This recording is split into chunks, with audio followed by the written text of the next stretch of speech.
Кутман күн. Саламатсыздарбы, урматтуу Улуттук банктын Instagram колдонуучулары. Бүгүн бейшемби күн Улуттук банктын түз эфири. Сиздер менен мен Асель Акматалиева, Улуттук банктын коомчулук менен иш алып баруу бөлүмүнүн адиси болом. 1 мүнөттөн кийин бизге түз эфирге спикерибиз кошулмакчы. Бир аз күтүп турабыз.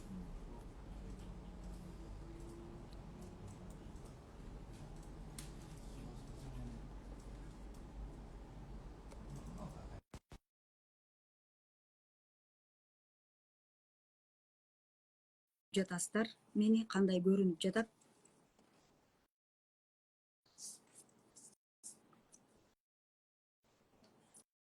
Саламатсыздарбы?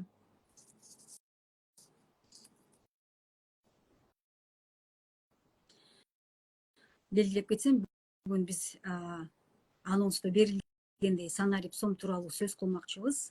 Баарыңыздарга белгилүү болгондой, буга чейин жогорку кеңеште мыйзам каралып, көп убакыттан бери анан кабыл алынды. Ошон үчүн бүгүн санарип сом тууралуу мындан ары кандай болот, кандай өнүгөт, ошол тууралуу сөз кылмакчыбыз.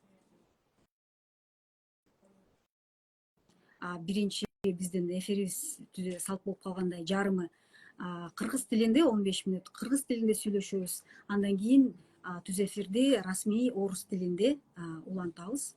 Ошондуктан ошого жараша уксаңыздар болот, кайсы тилди колдонсоңуздар.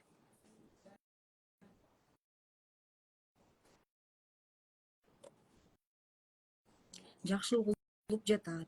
Рахмат жооп бергениңиз үчүн.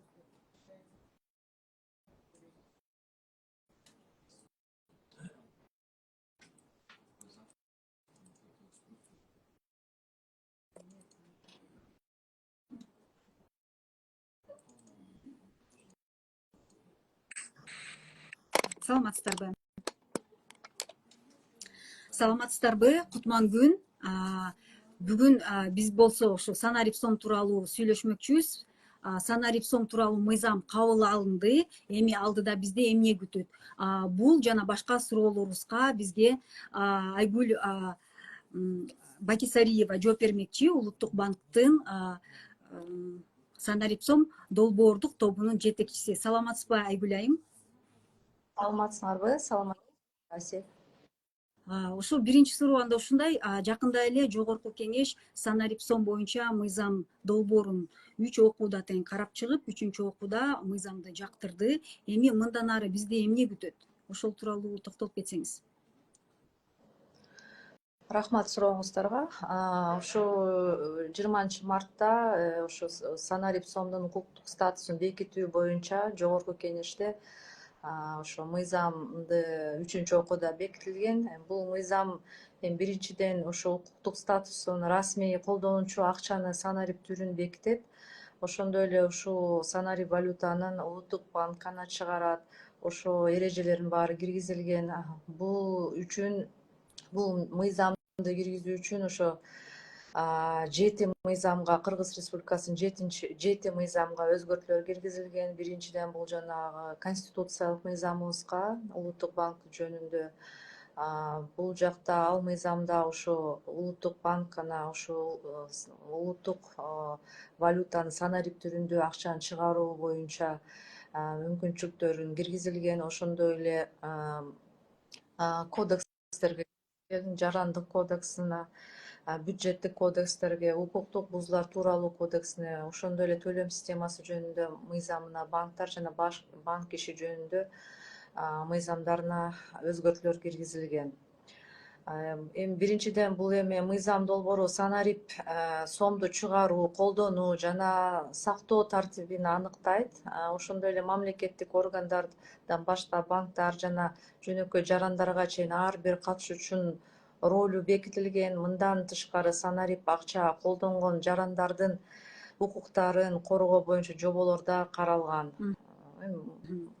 Ушул анан бул мыйзамдагы өзү мыйзам 2027 жылдын январь айында күчүнө кирет. Ага чейин Улуттук банк даярдык иштерин, изилдөө жана сыноо операцияларын жүргүзөт. бул санарип сомду өлкөнүн финансылык системасына ишенимдүү жана акырындык менен киргизүүлөр боюнча шарт түзөт да. Ушул мыйзамда жазылгандай санарип сомду жалпы өлкө боюнча колдонууга берүү 2027 жылы деп белгиленген. Демек бир жылдан кийин биз баарыбыз ушул сомдун акчанын 3-түрүн колдонобуз дегенди түшүндүрөбү бул? Эми кабыл алынган мыйзамда санарип сом боюнча жоболор ошо 2027 жылдын январынан тартып күчүнө кирет. Так көрсөтүлгөн ошол мыйзамда. Бул ошол убактан баштап санарип сом расмий акча макамына ээ болуп, нак жана нак эмес акча менен кошо колдонуу боюнча мүмкүн болоорун билдирет да, ошо тең акчалар менен. 3 формасы болуп калат, буга чейин дагы билдирип кеткендей. Ооба. Айтсаңыз, ошол санарип сомдун пилоттук долбоорун ишке ашыруу качан башталат, же башталдыбы, же башталса кандайдыр бир жыйынтыктар барбы? Эми азыркы күндө Улуттук банк бул санарип валютасын ишке ашыруу боюнча 2 багытта жумуштарды жүргүзүп жатат. Ушу мыйзамдык чегинде жана технологиялык чегинде. Мыйзамдык чегиндеги жумуштарды азыркы күндө мына 7 мыйзамдарга өзгөртүүлөрдү киргиздик. Бул бизге ошо санарип валютасынын укуктук статусун жана аны ишке ашыруу боюнча мүмкүнчүлүктөрдү берет. Пилоттук режимин биз көптөгөн изилдөө жумуштарды жүргүзгөнбүз. Эми азыркы учурда тандалган ошо поставщик менен иштерди баштап, договорлорду түзүп, буйруса апрелдин ортосунда ошо тесттик жумуштар башталат. Тестирлөө жумуштары түшүнүктүү. Ошол мыйзам долбоорунда түшүндүрмө катында жазылганда санарип сомдун укуктук статусу техникалык платформаны туура тандоодон көз каранды экени белгиленген. Ушул кайсы техникалык платформа тууралуу сөз жүрүп жатат? Эми техникалык платформа деген бул эми санарип сом иштей турган негизги система. Анын түзүмүндө маалыматтарды ачык, туруктуу жана коопсуз иштетүүнү камсыздалган бөлүштүргөн реестр технологиясы, бул блокчейн технологиясы колдонулат. Платформаны тандоо санарип сом боюнча мыйзамдын аткарылышына түз таасир берет. Архитектуралык чечимдерге жараша дагы жумуштар жүргүзүлөт. Санарип акчаны ошо борборлоштурулган түрдө чыгаруу болот. Колдонуу жана сактоо кандай болоору ошол платформанын ичинде иштер жүргүзүлөт. Бизге бул жакта эме бар экен, комментарий. Карапайым маалыматка аз эл алмашпайт экен да кетип калат экен. Түшүнүксүз. Дагы бир комментарий. Эмнеге 1, 10, 20, 50 номиналындагы долларларды алмашпайт банктар, головной албагыла, алмаштырбагыла деген кагаз келген деп. Бул кичине башка тема деп кетсек болот. Бул эски ак доллар деп айтылып атпайбы? Башка теманын суроолору. Бирок белгилеп кетсек, буга чейин ошо Улуттук банк ошо эски үлгүдөгү долларларды алмаштырууда комиссия алууга жол берген. Ошон үчүн азыркы кезде баардык эски долларды ошо комиссия менен орнотуп, кандайдыр бир төлөм үчүн долларды кабыл алат экенин айтып кетмекчимин. Урматтуу биздин Instagram колдонуучулар, биз тема ошо санарип сом тууралуу сөз кылып жатабыз. Анда ушул кийинки суроодон баштасак да, сиздин оюңузча ошо санарип сомду ишке ашырууда кандай тоскоолдуктар болушу мүмкүн? Биринчиден бул эң чоң мамлекеттик жана технологиялык долбоор деп айтып кетсек болот. Санарип сомду киргизүүдө дагы айрым кыйынчылыктар да болушу мүмкүн деп ойлойбуз. Бул маселелерди чечүү үчүн комплекстүү жана акырындан менен каралган мамиле керек. Анткени бүт дүйнө жүзүндө улуттук банктар акырындан бул жумуштарды жүргүзүп жатат. Анткени ар кандай тобокелдиктер бар. эң биринчи кезекте бул технологиялык даярдык жөнүндө иштерин жүргүзөбүз. Анан платформанын ишеничтүү жана айтып кеткендей коопсуз жана кеңири масштабта иштей алышын карап чыгышыбыз керек. Ошондой эле учурдагы финансылык система менен кандай шайкеш келиши боюнча маанилүү иштерин жүргүзөбүз. Бул маанилүү маселелердин бири бул калктын санариптик сабаттуулугу жана санарип шаймандар менен интернетке жеткиликтүү, айрыкча алыскы аймактарда кандай иштеп кетет, ушундай көптөгөн кыйынчылыктар дагы болот деп ойлойбуз. Бирок бул жагынан ар бир тараптан иштер жүргүзүлөт. Төлөм системасы даярдык иштери.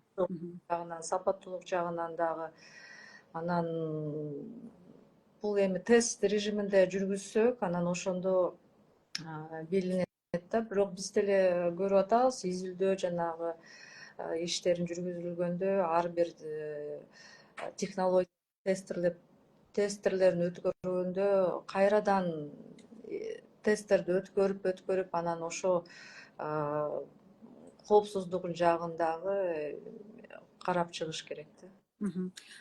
Дагы бирде бизде суроо бар экен. Тагайбеков Бакыт: Санарип сомду улуттук банк эле чыгара алабы же майнинг фирмалар дагы иштеп чыкса болобу? Жок, бул санарип валютаны бул улуттук банк эле ээси болот. Улуттук банк чыгарат. Платформанын ошо санарип сом платформасынын ээси улуттук банк болот. Анын санарип сомдун таратуусун ошондой эле жана мобилдик тиркеме, банктын мобилдик тиркеми аркылуу силер ачып санарип валютаны алсаңыз болот. Банктык принциптер сакталат, бирок технологиялык принциптери өзгөрүлөт. Урматтуу Канабилова деген айым дагы жазыптыр. Орус тилинде сөзсүз түрдө биз токтолобуз сиздин сурооңузга бир аздан кийин. Ал эми азыр кыргыз тилинде улантмакчыбыз. Жана ушул эле көп эле кишилер түшүнбөй жатат окшойт да, буга чейин дагы комментарий окуган ушул маалымат жөнүндө окшойт да, жакшы түшүнбөй койгон үчүн. Негизи эле ошо санарип сомду жайылтууда адаптациялык бир мезгил каралганбы? Мисалы, ошол жарандар үчүн окутууларды, семинарларды уюштуруу боюнча. Албетте, бул келечекте болот. Ооба, адаптация мезгили бүт эле жаңы кызматты, жаңы продукт, жаңы долбоорду баштаганда адаптация периоду болот. Анын баары каралат. Улуттук банк коммерциялык банктар менен, төлөм уюмдар жана башка рыноктук катышуучулар менен биргеликте бул жумушту өткөрөт. Акырындан менен жана туруктуу киргизүү шарт түзүп берет. Анткени эми бул биринчиден азыркы учурда электрондук капчыктар менен, карталар менен аралыктан банктык идентификацияларды адамдар өтүп атат. Бул ошол эле принциптер менен эле иштейт. Просто мунун чыгаруу технологиясы эле өзгөртүлөт. Бирок бүт эле банктык принциптер сакталат. Муну ачуу, санарип капчыкты ачуу, санарип капчык менен ошондой эле төлөмдөрдү жүргүзүү боюнча мындай биз ойлойбуз, финансылык сапаттуулук жактан биз ошол эле принциптерди эле кайталап, кайрадан көргөзүп, анан ошо жана коопсуздук жагын бекемдөө, коопсуздук жагынан жеткирүү маалыматтарды беребиз. Дагы бир суроо бар экен. Санарип сому криптовалюта болуп эсептелеби? Ошо айырмасы эмнеде санарип сом менен криптовалютанын? Ошол да менин суроом бар эле да. Ошо жооп берип кетсеңиз. Эми баарыңар билгендей эле санарип сомдун айтып кеткендей эле улуттук банк централизованный борбордоштурулган системасы. Криптовалютаны өзүңөр да билгендей эле бул децентрализованный система, анын эмитенти, анын ээси физикалык жана юридикалык жарандар болуп алат. Ошол эле айырмасы анан милдетме да. Акчаны ким чыгарат? Улуттук банк чыгарып атпайбы улуттук валютаны? Ошондой эле санарип сомду дагы улуттук банк чыгарат. Криптовалютадан канча миңдей криптовалюталар бар, ошон үчүн чоң айырмасы бар. Демек, санарип сом криптовалютадан айырмасы ошол э. Анда менде акыркы суроо бар. Ошо жарандар эң негизгиси санарип сом тууралуу эмнени билиши керек? эми санарип сом азыркы заманбап жаңы технология деп айтып кетсек болот. Бирок айтып кеткендей эле ошол эле банктык принциптери сакталат, эч кандай коркунуч деле болбош керек. Бул биринчиден ошол эле нак эмес, накталай эмес акчаларды колдонуу боюнча ошол эле принциптер менен кредиттерди алып ошондой эле иштерди жүргүзөт. Санарип акча менен бизде тест түрүндө бул 2-3 кейсти өткөрөбүз. Бул бир капчыктан экинчи капчыкка ошондой эле мамлекеттик төлөмдөрдү, анан жанагы интернетсиз төлөмдөрдү өткөрүү боюнча жумуштар жүргүзүлөт. Ошон үчүн бул дагы мындай башка акчаларга конкурирующий деп айтып кетсек айтса деле болбойт, анткени ар бир кардар өзү тандайт да, нак эмес түрүндө же накталай эмес түрүндө же санарип түрүндө төлөмдөрдү өткөрүү боюнча. Бул тандоо менен иштер жүргүзүлөт да. Түшүнүктүү. Рахмат. Анда биз түз эфирди ушу расмий тилде улантсак. Добрый день, уважаемые подписчики НБКР. Мы продолжаем прямой эфир Национального банка на тему «Принят закон о цифровом СОМе. Что дальше?». На наши вопросы отвечает руководитель проектной группы «Цифровой СОМ» Национального банка Айгуль Бакисариева. Здравствуйте, Айгуль Атабалдиевна. Здравствуйте. Здравствуйте. Итак, первый вопрос. Недавно Жогорку Кеңеш принял закон о цифровом СОМе в третьем чтении. Что нас всех ждет дальше? Спасибо за вопрос. Да, действительно, 20 марта 2025 года был в третьем чтении принят закон о правовом статусе цифрового СОМа. Что это нас ждет? Это, наверное, начало работы цифрового СОМа, да, цифровых валют в нашей стране. Что здесь отметить, что данный закон закрепляет правовой статус цифрового СОМа, закрепляет эмитента цифрового СОМа, его дальнейшее регулирование, распространение на территории Кыргызской Республики. Для этого Национальный банк инициировал внесение изменений в 7 законодательных актов Кыргызской Республики. Это Конституционный закон Кыргызской Республики, несколько кодексов, это Гражданский кодекс, Бюджетный кодекс, кодекс о правонарушениях и ряд законов. Это закон о платежной системе, закон о банках, банковской деятельности. То есть подход правового статуса, его регулирования, его взаимодействия, как бы подход был гармонизирован, то есть как дальше менять в случае отказа в торговых точках тоже, чтобы эти меры все были предусмотрены в этих ряд законодательных актов Кыргызской Республики. Но здесь также стоит отметить, что закон, он даже если принят в третьем чтении, он вступает в силу только в 2027 году, в январе 2027 года. То есть до 2027 года мы должны провести ряд работ, которые будет к этому времени, да, уже и закон, и технологическая часть будет готовыми. В законе прописано, что запуск цифрового СОМа планируется в 2027 году. Означает ли это, что уже через год мы точно начнем пользоваться дополнительной третьей формой, денежной формой? Ну, не год, через 2 года, наверное, да. В целом работа, принятый закон действительно влияет как бы в январе 2027.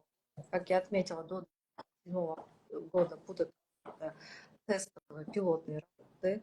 Возможно, будет работа вначале проводиться в какой-то закрытой среде. Это несколько банков, 2 банка, центральное казначейство, несколько министерств, ведомств, да, которые будут взаимодействовать по госплатежам, по офлайн платежам. Как бы такие работы уже с нашей стороны проводятся. Мы тесно сейчас начали работу с коммерческими банками по использованию их в тестовой среде, их мобильных приложений. Центральным казначейством прорабатывается у нас кейс Балага Сүйүнчү, в рамках которого тоже задействован ряд министерств, ЦОН, и вот такие работы уже начаты, и мы надеемся, что к 2027 году мы уже сможем вот эти все апробированные кейсы ввести в какую-то уже полномасштабную такую готовую среду. Мгм. А вот когда начнется пилотный проект по апробированию прототипа цифрового СОМа? Вот на сегодняшний день мы завершили работу по выбору поставщика именно по нашим техническим требованиям, по технологии именно выбора самой платформы, это технология распределенного реестра, блокчейн. И сейчас идут более такие уже юридические моменты, заключение договоров. И мы надеемся, что в середине апреля месяца у нас начнутся уже работы с поставщиками, первые уже какие-то уже архитектурные те схемы, те работы, которые были заложены в нашем техническом задании, функциональных требованиях, мы начнем работать. А вот до этого говорили, что именно проект Балага Сүйүнчү начнется, да, вот как пилотный проект. Это так и есть или еще поменялись планы? Все это, Асель, будет проводиться поэтапно, то есть, еще раз отмечу, у нас в рамках технического задания заложено 3 кейса основные. Это P2P, с одного цифрового кошелька на второй цифровой кошелек перевод.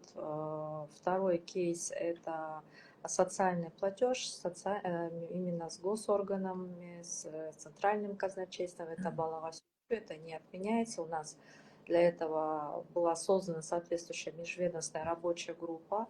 Работа уже проводится. В рамках Балага Сүйүнчү мы уже разрабатываем техническое задание совместно с министерством, ведомством. И третье – это у нас кейс, это попробовать все-таки работу именно с поставщиком по платежам, где низко ловит интернет, где отсутствует интернет. То есть это основные 3 кейса, над которыми мы будем работать до 2027 года. Здесь до этого еще Канабилова ставила вопрос, что с собой представляет цифровой СОМ, можно ли будет им производить оплату в повседневной жизни? Да, цифровой СОМ – это национальная валюта в цифровой форме. Он будет являться законным платежным средством на территории Кыргызской Республики. Для этого, как выше уже сказала, были приняты ряд законов Кыргызской Республики по правовому статусу. То есть те платежи, которые вы проводите как наличной, безналичной форме, наряду с этими формами денег будет и цифровая валюта. Ну и здесь тоже сказать надо, что соотношение цифрового СОМа к наличному и безналичному будет 1 к 1. В справке об основании закона отмечено, что правовой статус цифровой валюты, цифровой СОМ, тесно зависит от правильного выбора технической платформы. Вот о какой технической платформе идет речь? Здесь в целом Национальный банк по реализации проекта цифровой СОМ ведет работу по 2 направлениям. Это законодательная часть и технологическая часть. То есть законодательная часть закрепляет правовой статус цифрового СОМа как законное платежное средство. Технологическая часть, то есть мы эту работу должны провести. Основа – это технология выбора платформы, как ранее интервью. У нас есть концепция цифрового СОМа, определена платформа, это блокчейн, гибридная технология, архитектура, модель. Это все тесно связано с нашим законом. То есть мы должны проработать такую платформу, которая будет в последующем масштабировать на территории Кыргызской Республики на большие платежи, на быстрые платежи, на взаимодействие с нашими платежными системами. Это действительно мы это в справке об основании отмечали, что законодательная часть тесно взаимодействует и зависимо от выбора платформы технологической. Мгм. И как раз вот вопрос касательно продолжения этого вопроса, да? А как планируете обеспечить безопасность и стабильность цифрового СОМа, учитывая возможные риски кибератак? Ну, здесь, наверное, наши тестовые работы будут в рамках тестовых работ это все будет проводиться, тестироваться, но в наших технических требованиях, да, вопрос безопасности стоит на первом месте. В то же время, как мы отмечаем, что это будет технология закрытая, да, блокчейн, которая будет сохранять все ноды, параллельно как бы его где меньше атак, да, и никто его не может уничтожить, потому что все данные как бы в распределенном реестре сохраняются. Мгм. Вот кибератаки, да, наш пользователь назвал, еще, на ваш взгляд, с какими препятствиями может столкнуться вот, правительство, да, вот Национальный банк при внедрении цифрового СОМа?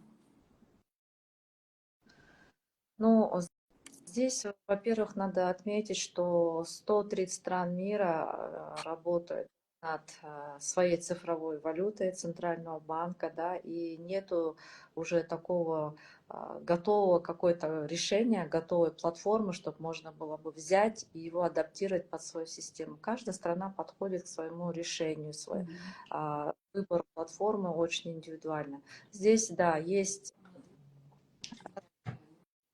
которые очень много, да, систем блокчейнов, но нужно выбирать правильную платформу, которая может быть масштабирована на территории Кыргызской республики, может быть, работать бесшовно с действующей платежной системой, то есть гроссовой системой пакетной, карточной системой, QR, как бы она должна взаимодействовать. То есть на эти требования и на эти элементы мы обращаем внимание, и в техническом задании то, что мы отработали, это все у нас заложено. То есть э, эта часть будет э, прорабатываться. Ну да, возможно, какие-то будут ошибки, но эти ошибки будут на этапе реализации исправляться, потому что как бы еще раз отмечу, таких прям готовых решений, которые можно было бы схоже, таких нет. И реализация самого проекта, она зависит от целей и задач самой концепции, самой реализации, для чего мы это хотим, что мы этим должны покрыть, да, какую-то финансовую инклюзию, доступ к банковским услугам по всей стране, какие-то закрыть риски, ну, доступ, я имею в виду всей банковской системе, банковским услугам, то есть если в тех регионах где-то интернета, чтобы они тоже могли использовать как альтернативу цифровой сон. Мгм. И еще один вопрос. Будет ли специальное приложение, будет ли специальное приложение, платформа, и как будет обеспечиваться доступ для всех групп населения? Это, наверное, по цифровому СОМу. Мгм. На этапе тестирования мы свое мобильное приложение как бы не рассматриваем, но в тестовой среде у нас какие-то будут приложения, которыми мы Мгм. отрабатывать. Но для распространения мы будем использовать действующие мобильные приложения коммерческих банков. Ну, здесь как надо отметить, что будет некая платформа, оператором этой платформы будет Национальный банк, этой вот платформы блокчейн. Через API система будет подключаться коммерческие банки. То есть у коммерческих банков уже есть свои мобильные приложения, и через эти мобильные приложения необходимо будет открывать цифровой кошелек, пройти соответствующую идентификацию и проводить платежи. Чтобы отдельно Национальный банк сейчас будет открывать, но это, наверное, мы в наших пока требованиях такого нет, но мы считаем, что здесь должна быть конкурирующая среда, и Национальный банк не обслуживает клиентов, у нас есть участники. Мгм. И очень интересующие, да, наших граждан вопросы именно касательно по адаптации при внедрении цифрового СОМа. Предусмотрен ли период адаптации, например, проведение семинаров, обучений? А, Мы в рамках тестовых работ, да, будут проведены работы, определенные воркшопы со всеми участниками рынка, платежных систем. То, что касается населением, но сейчас здесь надо отметить, что это все будет сохранять тот же банковский принцип, те же мобильные приложения. Сейчас все знают, да, как использовать любое мобильное приложение, как использовать электронные деньги, банковские карты. То есть остается тот принцип, только выбор остается по выбору цифрового кошелька, по открытию цифрового кошелька. Но соответствующие работы по безопасности, по узнаваемости, по по продукту, конечно же, мы будем проводить работы совместно с участниками рынка платежных систем. Чем отличается цифровой сом от криптовалюты? Ну, вот здесь надо отметить, что цифровая валюта – это законное платежное средство на территории Кыргызской Республики, а криптовалюта не является законным платежным средством. В то же время есть вопрос в части эмитента, да, централизованная система, это Национальный банк, который будет имитировать эту цифровую валюту. По части криптовалют эмитентами могут или то есть есть такая, ну, все-таки это два разных продукта, да, возможно, какие-то технологические, они могут быть схожи, да, тоже, что блокчейн, но здесь большая все-таки есть, что центральная централизованная система – это эмиссия национальной валюты, да, и децентрализованная, где много эмитентов валюты, да. И вопрос как обязательно.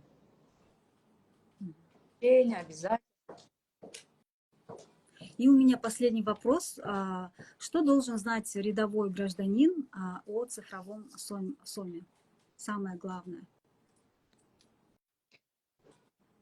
Ну, в целом, что отметить? Сейчас как бы тема сегодняшнего интервью, это больше касается законодательства, да, законодательных актов, это правовой статус, потому что сейчас закон вступает только в 2027 году, да, что сейчас на территории Кыргызской Республики цифровой СОМ еще не функционирует, то есть нужно быть осторожным в этом плане, я думаю.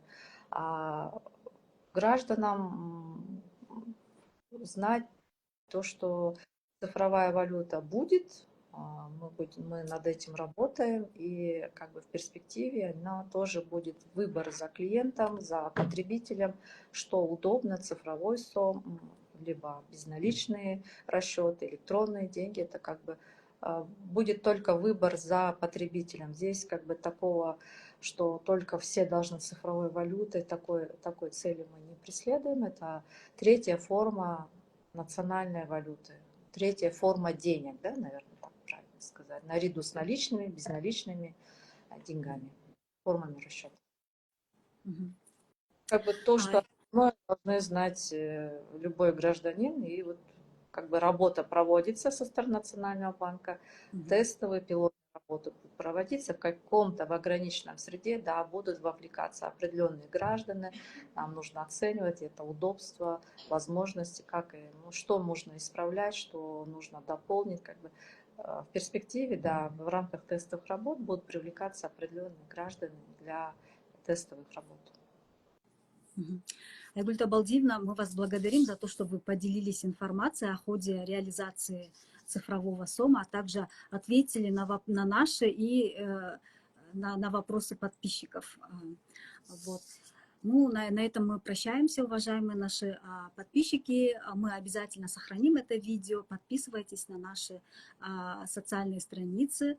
И, конечно, будьте в курсе о достоверной информации о Национальном банке. До свидания. Спасибо.